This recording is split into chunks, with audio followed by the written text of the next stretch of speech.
السلام عليكم ورحمة من الله تعالى وبركاته.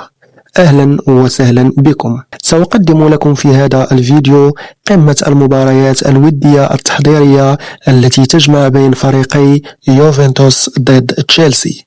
لكن قبل ذلك المرجو منكم الإعجاب بالفيديو والاشتراك في القناة وتفعيل زر الجرس لكي يصلكم كل جديد.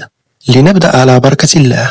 ستقام مباراة يوفنتوس ضد تشيلسي يوم الأربعاء 5 من شهر 8 2026 على أرضية ملعب ستانفورد بريدج في تمام الساعة 12:30 ظهرا بتوقيت المغرب، الجزائر وتونس، و2:30 بتوقيت السعودية ومصر. أما بالنسبة للقنوات الناقلة فسيتم نقل المباراة مجانا على قناة أبو ظبي الرياضية. ما هي توقعاتكم لنتيجة المباراة؟ اتركوا لي توقعاتكم في التعليقات، سأجيب الجميع إن شاء الله. فرجة ممتعة.